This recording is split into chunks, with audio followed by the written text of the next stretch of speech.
panjangkan umur, kita sampai di bulan hadapan, bulan Rejab insya-Allah. Maka sudah hampir kita dengan bulan yang ditunggu-tunggu oleh alim ulama, oleh umat Islam, yakni bulan Ramadan al-Mubarak. Mudah-mudahan Allah memanjangkan umur kita insya-Allah ya ke bulan yang mulia itu. Insya-Allah pada malam ini kita akan bacakan ya beberapa tajuk yang terakhir dalam fiqh sirah, iaitu berkenaan dengan kewafatan Nabi sallallahu alaihi wasallam. Insya-Allah ya kita akan mulakan pengajian pada malam ini dengan bacaan doa. Mudah-mudahan diberi kefahaman, kekuatan dan istiqamah untuk kita mengamalkan ilmu yang kita pelajari ini insya-Allah. Bismillahirrahmanirrahim. Nawaina ta'alluma wa ta'lim wa tadhakkura wa tadhkir wa naf'a wal intifa' wal ifadata wal istifadah wal hatha ala tamassuki bi kitabillah wa sunnati rasulih wa du'a ila al huda wa dalalata ala al khair ibtigha'a wajhillah wa mardatihi wa qurbihi wa thawabihi. Allahumma amin. Allahumma rizqna hidayatan lis-shawab wa sidqan fil qaul wa ikhlasan fil niyati wal a'mal. Alhamdulillah, pada bulan lepas kita telah bacakan satu tajuk yang panjang berkenaan dengan Hajjatul Wada', haji yang terakhir ya Nabi kita Nabi Muhammad sallallahu alaihi wasallam. Haji yang dilakukan oleh Nabi sallallahu alaihi wasallam ya bersama dengan para sahabat sebelum Nabi ya bertemu dengan Allah Subhanahu wa taala, yang mana pada khutbah ya yang terakhir itu turunnya ayat Al-yawma akmaltu lakum dinakum, telah kami sempurnakan ya pada hari itu agama kamu, wa atmamtu alaikum ni'mati, dan telah disempurnakan ya ataupun telah dilengkapkan nikmat-nikmatku, yakni perutusan syariat Nabi sallallahu alaihi wasallam dan diri baginda sallallahu alaihi wasallam itu sendiri. Wa raditu lakumul islam madina, dan aku telah meridai Islam sebagai agama kepada kamu. Inilah ayat yang disebut oleh ulama merupakan ayat yang terakhir ya di dalam Al-Quran turun ya. Terdapat beberapa riwayat, namun ayat ini yang masyhur, ayat dalam surah Al-Maidah ayat 3, yang mana ketika turunnya ayat ini Sayyidina Abu Bakar As-Siddiq radhiyallahu anhu menangis kerana beliau dapat membaca isyarat yang telah dibacakan oleh Nabi sallallahu alaihi wasallam ya tidak lama ya selepas 81 hari turunnya ayat ini, maka Nabi sallallahu alaihi wasallam pun wafat. Jadi setelah baginda sallallahu alaihi wasallam pulang daripada Makkah menunaikan haji, sekembalinya Nabi sallallahu alaihi wasallam di Madinah, maka baginda sallallahu alaihi wasallam ya ketika itu diuji oleh Allah dengan sakit. Nabi mula sakit kuat pada 28 Rejab, hari Rabu. Tuan-tuan ingat ni ya, 28 Rejab hari Rabu. Nabi ya Allah Ta'ala uji Nabi dengan sakit kepala yang sangat kuat, sehingga Nabi mengikat kepalanya. Nabi ikat kepala Nabi ya.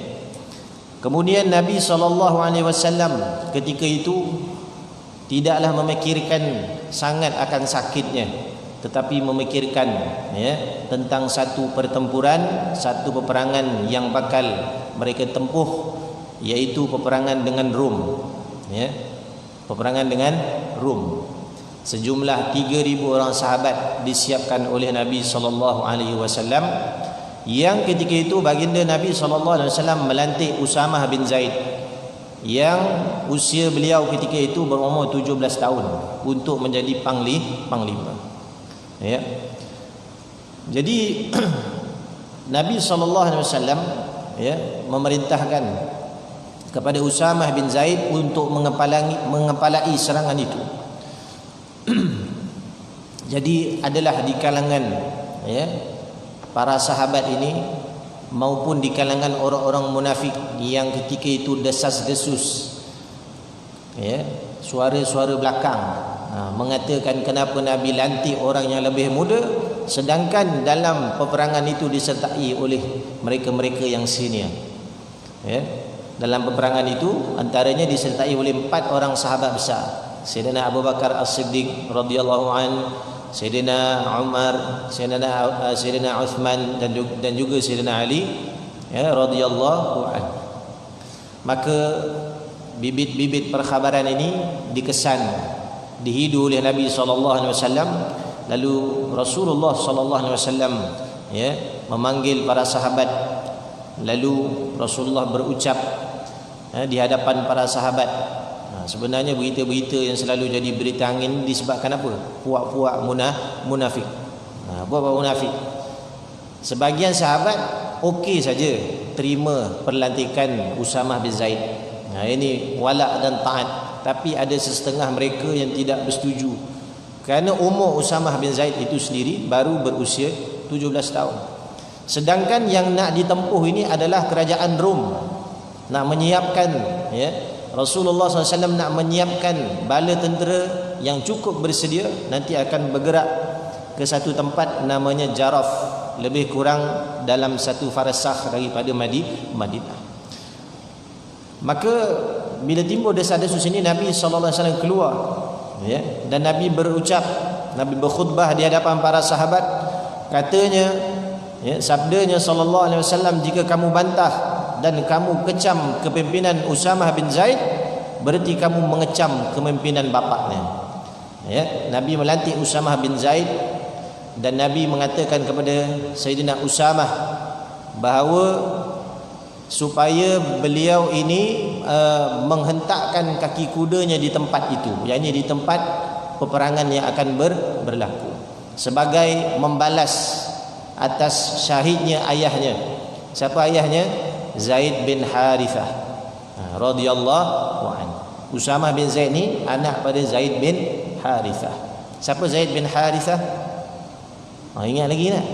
Anak angkat Nabi sallallahu alaihi wasallam, penulis wahyu, ya. Jadi bila Nabi keluar, Nabi memperingatkan kepada para sahabat supaya patuh, ya. Sesungguhnya Zaid itu orang yang aku kasihi, dan juga Usamah juga orang yang aku kasihi.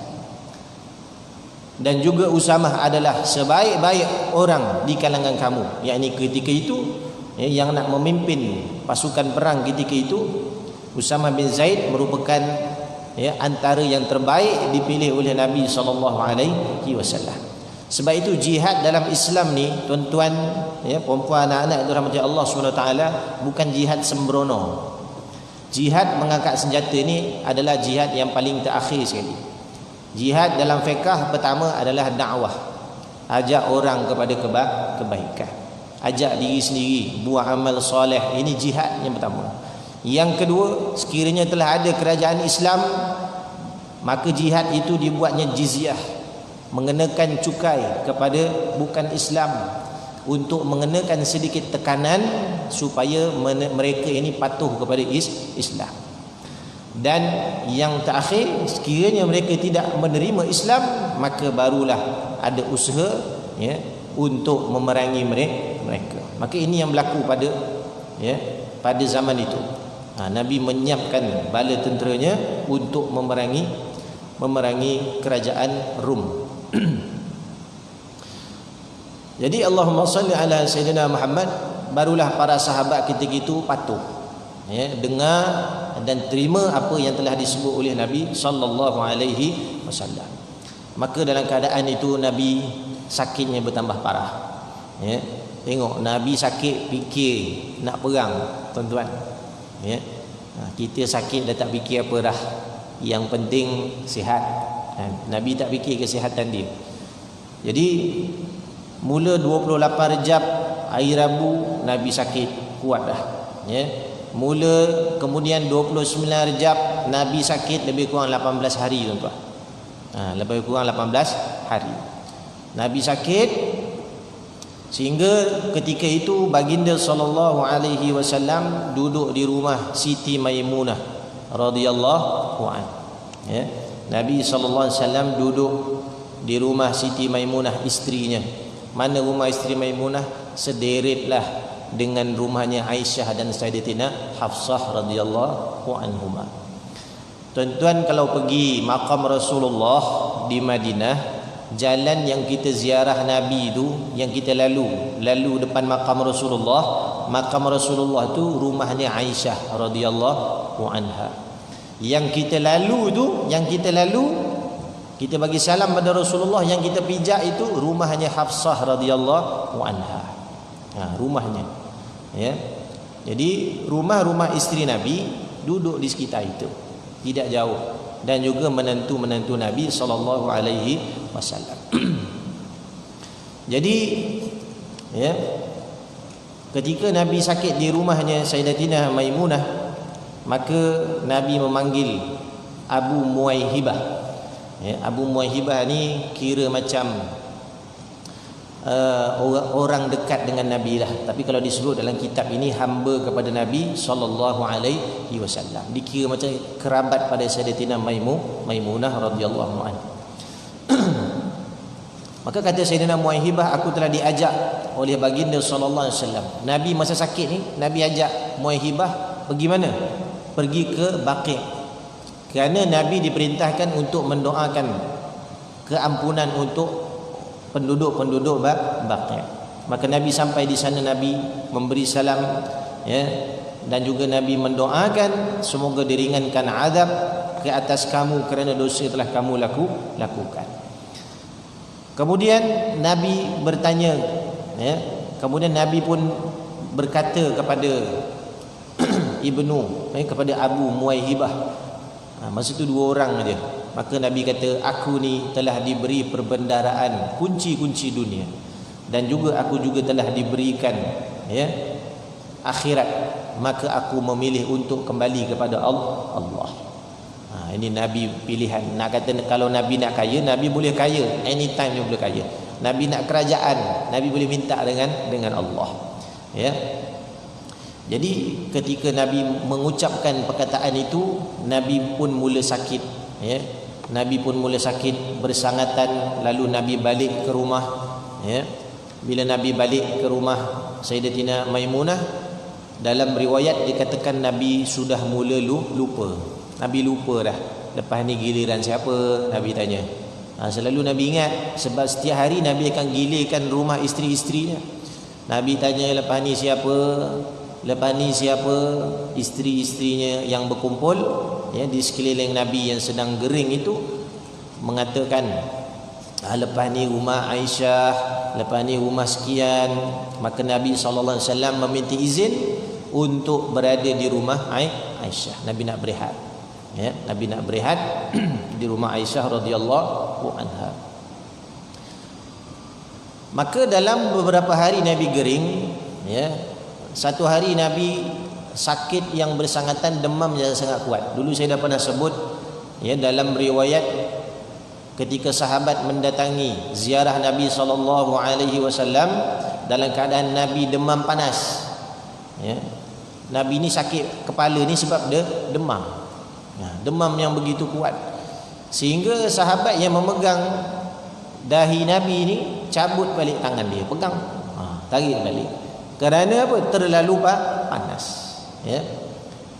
Lalu sahabat bertanya, "Ma hadza ya Rasulullah?" Apakah ini ya Rasulullah? Maka Nabi sallallahu alaihi wasallam bersabda dalam mafhumnya, sesungguhnya para nabi dan rasul diuji 2 kali ganda lebih hebat daripada manusia biasa. Kalau kita demam 40 tu sakit kepala dah, tuan-tuan. Kali 2 80. Itu Nabi, ya. Betapa Nabi menanggung sakit kepala yang bersangatan sehingga Nabi ikat kepalanya. Kemudian Nabi mengarahkan kepada keluarganya. Masa Nabi sakit, Nabi ini bersama dengan keluarga. Antaranya yang merawat Nabi ketika itu Sayyidina Abu Bakar As-Siddiq, pak menantunya yang ada selalu dengan Nabi. Kemudian anaknya Aisyah radhiyallahu anha. Kemudian Hafsah isterinya, Maimunah. Kemudian Sayyidina Umar, pak menekan Nabi, ya. Kemudian yang berada dengan Nabi iaitu dua orang sepupu Nabi, iaitu Sayyidina Qurtum, ya. Qurtum Qafra Tamim, Qurtum bin Abbas dan juga Fadl bin Abbas. Inilah saudara-saudara Nabi yang nanti akan memandikan jenazah Nabi dan juga mengkebumikan jenazah Nabi sallallahu alaihi wasallam. Jadi Nabi dikelilingi oleh keluarga. Sebab tu bila sakit, ubat dia bawa ahli keluarga. Kumpul dah. Kadang-kadang ubat kan. Rupanya lama tak jumpa, ya. Jadi perkumpulan sanak beranak ini sebenarnya ubat. Walaupun Nabi ketika itu tak fikir pun sakit Nabi. Nabi tak fikir, ya. Jadi Nabi mengarahkan kepada keluarganya supaya membawakan 7 bekas air dan membawakan sebekas air daripada 7 jenis air telaga. Ambil 7 jenis air. Lalu disimpan diambilnya 7 jenis air daripada telaga-telaga yang ada di Madinah. Lalu Nabi mandi dengan air itu. Nabi mandi. Ni orang tua-tua dulu, petua nak buat ubat, ambil 7 kolah air masjid. Ni Nabi buatlah ni, ya. Jadi bila Nabi mandi 7 air telaga tadi yang berbagai, wallahu alam kenapa 7, ini ada rahsianya, wallahu alam, ya.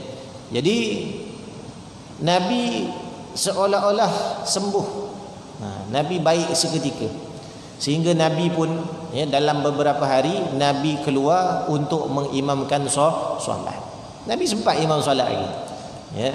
Nabi sempat imam solat. Kemudian lepas solat aja Nabi akan khutbah, Nabi akan ceramah, Nabi akan beri wasiat kepada para sahabat. Dan selang beberapa hari kemudian datang semula demamnya. Datang balik, ya. Jadi ada seorang daripada keluarga Sayyidatina Maimunah radhiyallahu an, iaitu Sayyidatina Asma binti Umais. Sayyidatina Asma binti Umais ini antara keluarga terdekat Sayyidatina Maimunah, isteri Nabi sallallahu alaihi wasallam. Beliau ni antara orang yang awal-awal dulu hijrah. Asma binti Umais masa hijrah pertama ke Habsyah, tuan-tuan, ya. Jadi Asma binti Umais ni dia berbincang dengan isteri-isteri Nabi dan keluarga Nabi. Bincang, aku ni dulu pernah belajar masa aku pergi Habsyah, aku sempat belajar perubatan herba. Maka aku akan buatkan ubat untuk Nabi SAW. Setuju ke tak setuju? Maka isteri-isteri Nabi setuju, ya. Pakcik Nabi Sayyidina Abbas pun setuju. Tapi semua tahu Nabi tak makan ubat. Nabi tak makan ubat. Jadi Nabi tak risau akan diri dia, keluarganya risau. Lalu ketika Nabi sakit yang bersangatan, Nabi pengsan. Ketika pengsan, pakciknya Sayyidina Abbas radhiyallahu an masukkan herba tu dalam mulut Nabi. Masukkan herba tu dalam mulut Nabi sallallahu alaihi wasallam.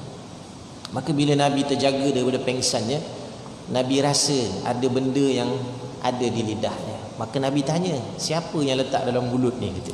Nabi tanya, ya, siapa yang letak herba ni dalam mulut saya, ubat ni? Ya, semua diam. Masa tu keluarga Nabi ramai, ya. Lalu ada daripada saudara-saudara Nabi itu bagi tahu, pakcik kamu yang letak, iaitu Abbas, ya. Jadi Nabi SAW mengatakan, aku ni tak sakit seperti mana yang kamu sangkakan, ya. Jadi Sayyidina Abbas bagi tahu, kami terlalu risau kepadamu, ya, kerana kami takut engkau terkena penyakit. Kalau dalam kitab sirah tu dia kata penyakit bengkak kulit. Wallah alam lah penyakit macam ada bengkak kulit, mungkin bengkak badan dan sebagainya, ya. Lalu Allahumma salli ala Sayyidina Muhammad. Nabi tak suka perbuatan tersebut sehingga Nabi minta keluarganya yang ada waktu tu makan ubat tu. Makan. Ya, nak aku sembuh kan, makan sekali ubat ni, ya. Jadi ketika itu Nabi marah. Lalu Nabi pun rehat, ya. Selang beberapa hari, ni cerita dalam 18 hari tu Nabi sakit. Saya tak sebutlah satu hari, tapi kita cerita ringkas-ringkas, nanti tak habis pula, tuan-tuan, ya. Dalam masa beberapa hari Nabi dah telan ubat itu, ya, Nabi hampir-hampir sembuh seperti sedia kala. Nabi dah nak sembuh dah. Ya, sehingga pada hari Isnin Nabi nak meninggal tu, pagi tu Nabi sempat sembahyang subuh. Nabi sembahyang subuh. Jadi malam tu Aisyah, para sahabat pun tanya macam mana Rasulullah. Keluarga Nabi SAW pun kata okey lah, nampak kebah sikit lah. Mungkin kesan ubat yang Asma binti Umais tu bagi. Jadi mereka pun gembira lah, nampak Nabi dah boleh bangun. Kalau tak, Nabi setiap hari pergi masjid, ya, Sayyidina Fadl dengan Sayyidina Ali akan papah Nabi. Kalau Nabi tak larat, Nabi kata, mana Abu Bakar, minta dia jadi imam. Ya, Abu Bakar keluar, ya. Lalu Nabi kata, lantik saja siapa-siapa jadi imam. Maka Sayyidina Bilal pun cari Sayyidina Umar. Ya. Satu hari ketika mana Sayyidina Umar, ya, jadi imam, Sayyidina Umar kan suara dia kuat. Nabi dalam bilik dia, Nabi tak dapat solat jemaah masa tu, terlalu sakit. Ya, Nabi dengar suara Sayyidina Umar, Allahu Akbar. Ya, habis sembahyang, Sayyidina Bilal habis sembahyang, ya, dengar suara daripada bilik itu mengatakan, mana Abu Bakar? Mana Abu Bakar? Nabi bertanya. Itu sudah banyak isyarat. Ketika Nabi sakit, Nabi nak memilih Sayyidina Abu Bakar sebagai pengganti. Ya. Jadi dipendekkan cerita, setelah, ya, pada hari yang terakhir itu, malam tu dah nampak Nabi macam sihat sikit. Sayyidina Abu Bakar pun bagi tahu, ya Rasulullah, malam ini giliran aku dengan isteri kedua aku. Jadi aku kena pergi, rumah dia jauh sikit dekat hujung Madinah. Nabi kata bolehlah pergi. Ya, Sayyidina Ali pun begitu. Ya, nak uruskan tentera Usamah bin Zaid.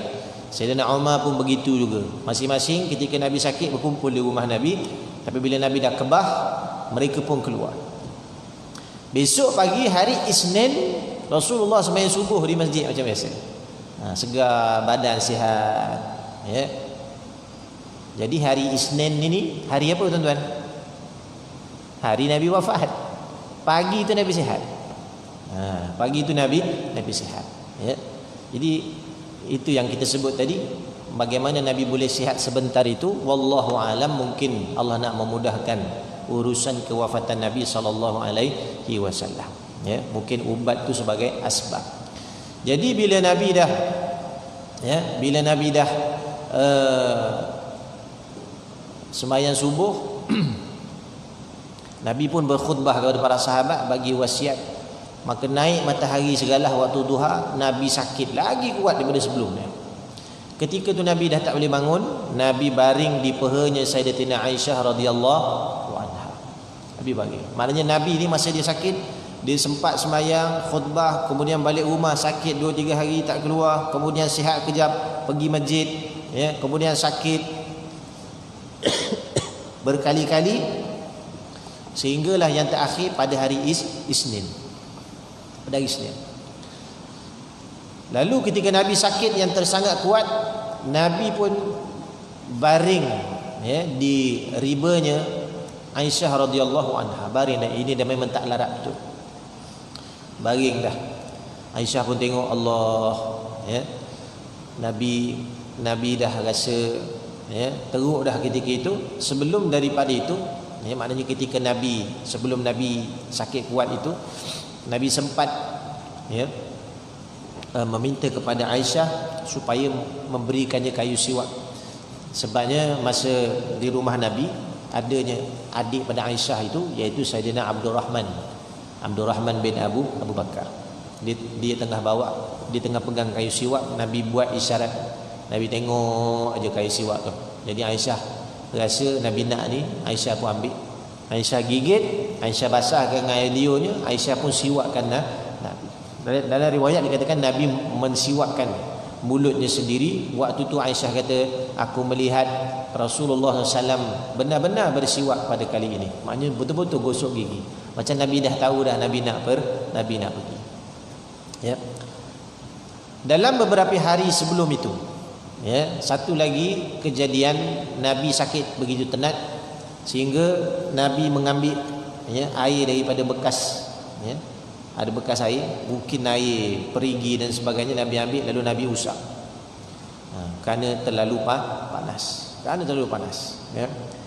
Lalu ketika itu Nabi dah tak boleh nak berkata-kata, maka mendekatlah keluarga Nabi sallallahu alaihi wasallam. Antaranya Sayyidatina Fatimah, anaknya. Masa Nabi sihat sikit, bila Fatimah datang, Nabi duduk, Nabi cium Fatimah, cium dahinya, sayang Nabi. Kerana tu je anak Nabi yang tinggal. Itu anak Nabi yang tinggal. Yang lain wafatlah. Ya. Kemudian ketika Nabi sakit tenat, Fatimah lah yang cium Nabi sallallahu alaihi wasallam. Kemudian Fatimah tengok mulut Nabi macam nak kata sesuatu, maka Fatimah pun dekatkan telinga dia. Ya, ketika dia dekatkan telinga dia, menangis Fatimah. Ya, menangis Fatimah. Kemudian Rasulullah SAW membuat isyarat supaya dia dekat kembali kepada Nabi sallallahu alaihi wasallam. Lalu ya, dia dekatkan telinganya kepada Nabi sallallahu alaihi wasallam. Kemudian dia tersenyum. Jadi Aisyah ketika itu tengok, pelik ni, pelik anak ni, ya. Bila dia tengok apa, kejap nangis, kejap senyum. Lalu Aisyah bertanya, apa sebenarnya yang diberitahu oleh Nabi SAW? Maka kata Fatimah, ini adalah rahsia. Ini rahsia, ya. Ini rahsia, nanti akan ku beritahu kemudian. Jadi itu hari-hari sebelum, ya. Pada hari Isnin, masa Nabi baring di pahanya Aisyah itu dah dalam keadaan yang terlalu sakit, maka berkumpullah keluarga Nabi sallallahu alaihi wasallam. Ketika berkumpul, sahabat-sahabat besar tak ada masa tu. Sayyidina Abu Bakar tak ada, Sayyidina Umar tak ada, Sayyidina Ali pun tak ada. Sebab apa? Semalam dia orang ingat Nabi dah baik. Lalu mereka bertugas segera, ya, pergi segera menyelesaikan urusan-urusan yang belum selesai. Maka ketika Nabi sakit yang teramat sangat, ya, Nabi SAW membacakan ayat ma'as siddiqin, ya, wasyuhada wassalihin wa hasuna ulaika rafiqa, ya, wa hasuna ulaika rafiqa. Ini isyarat-isyarat Nabi nak meninggal, ya. Kemudian Nabi, dalam riwayat Nabi mengambil air, menyapukan ke wajahnya, lalu membaca Allahumma hawwin alayya sakaratil maut. Doa ni Nabi ajar. Ya Allah, permudahkan aku sakarat, ya Allah. Permudahkan aku sakarat, ya Allah. Ini doa Nabi. Ya, Nabi ambil air, Nabi baca doa, ya, untuk meringankan sakarat Nabi sallallahu alaihi wasallam. Kita tengok Nabi sakarat pun dah macam tu, tuan-tuan. Kita ni, ya Allah, ya, tak tahu apa kabarnya. Mudah-mudahan Allah bagi husnul khatimah. Lalu, ya, semakin gering Nabi SAW sehingga tak ada ucapan lagi dah, ya, melainkan lidahnya ketika itu menyebutkan ila rafiqil a'la, ila rafiqil a'la, ila rafiqil a'la. Ini ucapan yang terakhir, ya, kepada Tuhan yang maha tinggi, kepada Tuhan yang maha tinggi. Nak balik dah Nabi sallallahu alaihi wasallam. Lalu tidak lama kemudian, ya, wafatlah Nabi sallallahu alaihi wasallam pada 12 Rabiul Awal. Setengah riwayat mengatakan pada 13 Rabiul Awal, ya. Jadi wafat Nabi sallallahu alaihi wasallam dalam keadaan, ya, ditemani oleh anak-anak, ditemani oleh sepupunya, ditemani oleh isteri-isterinya. Tidak lama kemudian sampailah Sayyidina Abu Bakar As-Siddiq, sampailah Sayyidina Umar, sampailah Sayyidina Ali karamallahu wajhah. Yang paling awal sampai Sayyidina Umar, ya, Sayyidina Umar sampai ketika itu yang berada di luar rumah Nabi, ya, para sahabat sedang berkumpul, tapi tak tahu dekat dalam apa cerita, melainkan mereka mendengar esakan menangis, ya. Lalu seorang sahabat Nabi SAW bertanya, bagaimana keadaan Rasulullah? Ada suara yang mengatakan Rasulullah telah wafat. Maka bila Sayyidina Umar masuk masjid Nabi SAW, Sayyidina Mughirah bin Syu'bah radhiyallahu an bagi tahu, ya Umar, Rasulullah telah wafat. Ya, Rasulullah telah wafat. Sayyidina Umar keluar pedang dia, tuan-tuan. Siapa yang kata Nabi telah wafat? Kata dia. Terkejut ketika itu. Ya, sahabat semua diam. Siapa yang mengatakan Rasulullah telah wafat, maka akan aku pancung kepalanya. Senang Sayyidina Umar. Ya, Rasulullah tidak wafat. Rasulullah tidak wafat, belum wafat lagi. Ketika itu semua sahabat takut. Kemudian datang Sayyidina Abu Bakar As-Siddiq radhiyallahu an, masuk ke rumah Nabi, masuk ke bilik Aisyah radhiyallahu anha dengan tenang, ya. Dilihatnya rupanya baginda sallallahu memang telah wafat. Sayyidina Abu Bakar masuk nak mengesahkan. Sayyidina Umar di luar. Ya, masuk Sayyidina Abu Bakar lalu ditengok Nabi ditutup dengan sehelai kain hibarah. Kain hibarah ni kain daripada Yaman. Ya. Kain tu ditenun di Yaman. Biasa pembesar-pembesar pakai kain tu untuk melitupi diri mereka. Ya. Jadi ditutup wajah Nabi, dibuka wajah Nabi oleh Sayyidina Abu Bakar As-Siddiq, diciumnya, ya. Dikatanya Sayyidina Abu Bakar berkata, "Ya Rasulullah, engkau lah orang yang terbaik semasa hidup dan orang yang terbaik ketika telah meninggal dunia." Dilihatnya wajah Nabi yang begitu bercahaya, ya, sehingga ya menyebabkan Sayyidina Abu Bakar As-Siddiq begitu hibah melihat wajah Nabi sallallahu alaihi wasallam. Kemudian, ya, setelah beliau mengesahkan kewafatan Nabi sallallahu alaihi wasallam, keluarlah Sayyidina Abu Bakar dan membaca sepotong ayat, kullu nafsin dha'iqatul maut, tiap-tiap yang bernyawa itu akan mati. Ya, ketahuilah wahai manusia, sesungguhnya, ya, Muhammad itu telah wafat. Ya, dan Tuhan kepada Muhammad itu tidak wafat. Maka sembahlah Allah. Ya. Jadi Sayyidina Umar bila dengar dan ditenangkan oleh Sayyidina Abu Bakar, barulah hari itu dia terima. Ya. Jadi sebab itu kewafatan Nabi sallallahu alaihi wasallam ini bukanlah suatu benda yang biasa. Bahkan sebahagian riwayat mengatakan, ya, ketika Nabi wafat, Madinah menjadi gelap seperti malam selama 3 hari. Gelap, langit, bumi pun bersedih atas kewafatan Nabi sallallahu alaihi wasallam. Kemudian, ya,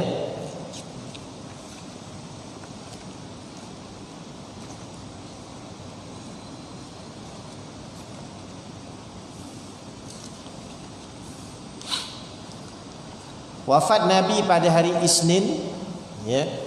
Wafat Nabi pada hari Isnin, lalu jenazah Nabi sallallahu alaihi wasallam nak dimandikan. Ya. Jadi memang dah diwasiatkan yang nak memandikan jenazah Nabi ini adalah keluarga yang terdekat. Ya, dah azan ke belum? Belum. Ya. Jadi yang menguruskan jenazah Nabi antaranya menantu Nabi sendiri, Sayyidina, ya, Ali karamallahu wajhah, sepupu Nabi Sayyidina Fadal bin Abbas, pakcik Nabi Sayyidina Abbas, kemudian sepupunya Sayyidina Qurtum bin Abbas radhiyallahu an, ya, dan juga beberapa keluarga Nabi yang lain menguruskan jenazah Nabi. Jadi bila nak mandikan jenazah Nabi ni, keluar satu bau wangi yang sangat wangi, ya.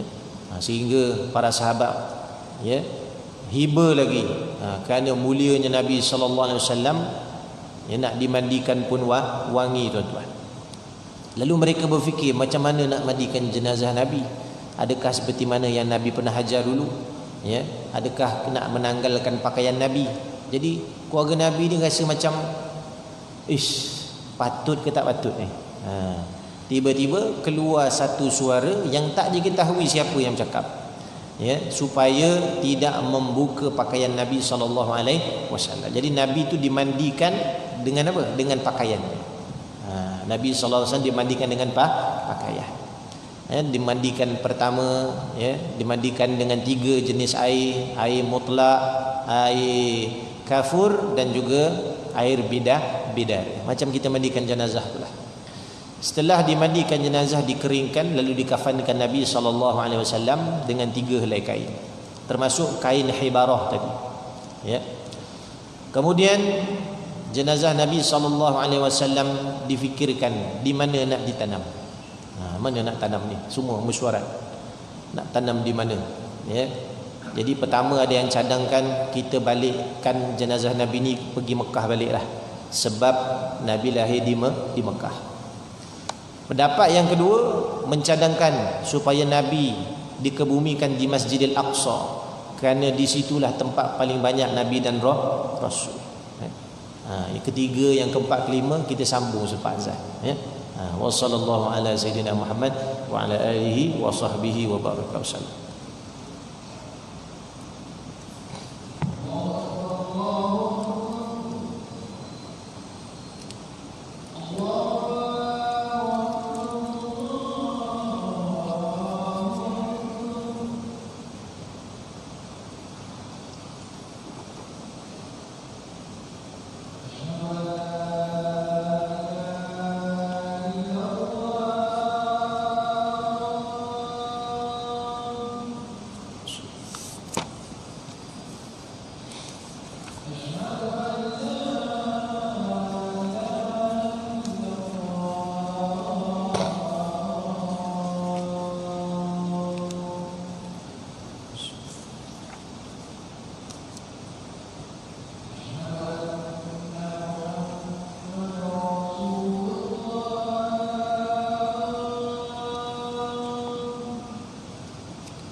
هادي سيدنا محمد صلى الله عليه وسلم.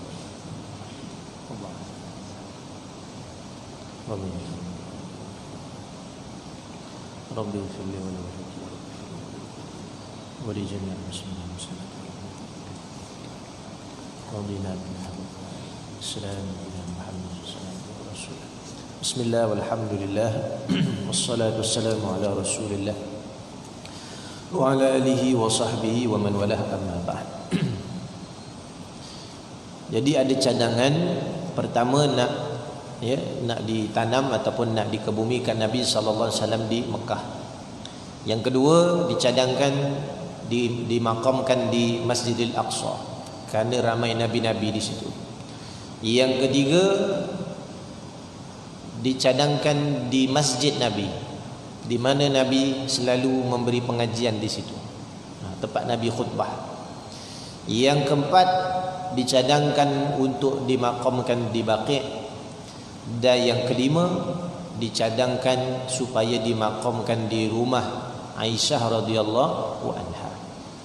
Maka ketika itu bangkit Sayyidina Abu Bakar As-Siddiq menyebutkan sepotong hadis, setiap Nabi dan Rasul itu dimakamkan di mana tempat dia wafat. Nabi sebut hadis itu, Sayyidina Abu Bakar sebut hadis itu daripada Nabi SAW. Maka bersepakatlah mereka atas kata-kata Sayyidina Abu Bakar As-Siddiq radhiyallahu an untuk ya, mengkebumikan Nabi, memakamkan Nabi di rumahnya Aisyah. Sampailah hari ini yang kita ziarah tu tuan-tuan. Itulah makam Nabi sallallahu alaihi wasallam. Dan dimakamkan itu ya, dimakamkan itu ketika Nabi dimakamkan, antara ruang bilik Aisyah dengan ruang makam Nabi itu tidak ada hijab. Maknanya Sayyidina Aisyah tidur sebelah kubur Nabi sallallahu alaihi wasallam. Tu rumah dia. Ya. Kemudian wafat ayahnya Sayyidina Abu Bakar, tanam juga di situ, di bawah daripada bahu Nabi sallallahu alaihi wasallam. Kubur yang kedua. Sayyidina Aisyah masih tidak meletakkan tabir kerana itu ayahnya dan suaminya. Namun ketika mana wafatnya Sayyidina Umar, Abdullah bin Umar bagi tahu, ayahku memohon supaya dimakamkan di sini, maka dimakamkan Sayyidina Umar radhiyallahu an, dan ya, Sayyidatina Aisyah memasang tabir, ya, memasang tabir kerana malu dengan Sayyidina Umar walaupun Sayyidina Umar telah wafat. Ini nampak nilai orang perempuan di zaman Nabi sallallahu alaihi wasallam yang begitu tinggi, sehingga dengan orang yang telah wafat pun dia malu. Kita dengan orang yang dah meninggal tak kira dah, yang hidup pun kadang-kadang tak malu, ya. Jadi ambil akhlak Sayyidatina Aisyah radhiyallahu anha. Datang Fatimah bagi tahu, wahai Aisyah, ya, kan aku dah bagi tahu nak cakap hari itu rahsia apa, ya, rahsia kan. Jadi Nabi dah wafat. Kau tengok aku menangis ketika itu kerana ayahku memberitahu bahawa beliau hampir wafat, dan nak wafat dah, sakit teruk dah, ya. Dan juga ketika kau lihat aku senyum dan ketawa, kerana ketika itu Nabi sallallahu alaihi wasallam memberitahu kepadaku, ya, wahai Fatimah, sesungguhnya setelah aku wafat di kalangan keluarga kita, engkaulah yang dahulu akan menyusul aku setelah itu. Jadi gembiranya Fatimah radhiyallahu anha kerana mendengar berita yang sangat baik itu. Dengar berita kematian tu digembira tuan-tuan. Kita kalau dengar macam mana? Nak ayah nak meninggal kan? Mat sini aja mat. Ya. Ni ayah nak bagi tahu ni. Kenapa ayah? Lepas ayah ni engkau pula tahu. Lari terus kita. Ya. Tapi tengok kenapa Sayyidatina Fatimah boleh senyum? Kerana dia ada persediaan untuk menghadap Allah. Dan dia gembira nak bertemu dengan, ya, ayahnya Rasulullah sallallahu alaihi wasallam. Kemudian setelah itu mulalah disolatkan jenazah Nabi sallallahu alaihi wasallam. Dah pilih tadi tempat nak ke bumi, Nabi meninggal hari Isnin, di ke bumi hari Rabu. Kenapa lambat ustaz? Jadi ketika mana Nabi, ya, telah wafat maka dah diurus tadi, kemudian mula disolatkan, ya, disolatkan Nabi sallallahu alaihi wasallam. Ketika itu dengan dimulai oleh pakciknya Sayyidina Abbas, ya, kemudian golongan Ansar, golongan Muhajirin, kemudian para sahabat yang lain. Ketika itu Nabi disolatkan dengan cara tidak berimam. Maknanya seorang-seorang masuk bilik itu, ya, maka mereka memberi penghormatan dan menyolatkan Nabi sallallahu alaihi wasallam. Dianggarkan para sahabat yang ada ketika itu menyolatkan Nabi sallallahu alaihi wasallam satu-satu solat, ya, seorang-seorang solat bagi penghormatan pada Nabi sallallahu alaihi wasallam. Lebih kurang 30,000 orang sahabat masa itu. Jadi itu antara sebab kenapa dilewatkan sedikit, ya, pemakaman Nabi sallallahu alaihi wasallam. Maka selesailah ditanam, dikuburkan Nabi sallallahu alaihi wasallam di tempat yang kita ziarah pada hari ini. Maka Sayyidatina Aisyah radhiyallahu anha pun, ya, mula saja Rasulullah wafat ketika itu umur Aisyah lebih kurang 18 tahun. Muda lagi, ya. Dan setelah dia mengetahui bahawa setelah itu Fatimah akan wafat, ya, Sayyidatina Fatimah, selepas 6 bulan Nabi wafat, Sayyidatina Fatimah pula wafat. Nanti pun 6 bulan saja. Ya. Dan Sayyidatina Aisyah setelah itu beliau berpuasa setiap hari sampailah akhir hayat dia. Ya, berpuasa. Umur 18 tahun, ya. Kalau tengok anak-anak kita hari ni umur yang paling banyak keinginan. Nak tu nak ni, ya. Tapi Sayyidatina Aisyah memilih jalan qurbah, mendekatkan diri kepada Allah. Aisyah wafat bila tuan-tuan? 83 tahun umur dia wafat. Berapa tahun dia puasa? Daripada 18 tahun tuan-tuan kira lah. Dan beliau juga merupakan ulama di kalangan wanita yang mengajarkan para sahabat di balik tabir rumah Nabi SAW dengan suara dia. Tutup gurunya di kalangan orang perempuan, iaitu Sayyidatina Aisyah radhiyallahu anha. Maka berakhirlah, ya, kisah kewafatan Nabi SAW. Dalam riwayat tadi saya sebut, Madinah gelap selama 3 hari. Ya, bumi pun bersedih atas wafatnya Nabi SAW. Sangat hiba para sahabat ketika itu, ya. Semua orang, lelaki perempuan, anak-anak menangis kerana, ya, wafatnya seorang utusan Allah Subhanahu wa taala. Jadi sekadar itu insya-Allah, ya. Tak sempat kita khatamkan kitab ni. Ya, mungkin lagi satu pertemuan insya-Allah, ya, kita akan khatamkan kitab ini dalam bab yang terakhir, bagaimana pemilihan khalifah Sayyidina Abu Bakar As-Siddiq, ya, dan juga apakah peranan khalifah-khalifah selepas Rasulullah sallallahu alaihi wasallam. Kita bertemu lagi pada pengajian yang akan datang. Ya, segala yang baik datang daripada Allah, kurang lemah dan hina kekurangan diri saya sendiri. Bagi tuan-tuan yang nak infak untuk madrasah, boleh nanti infak di belakang selepas solat Isya. Wassallallahu ala sayyidina Muhammad wa ala alihi wasallam. Assalamualaikum warahmatullahi wabarakatuh.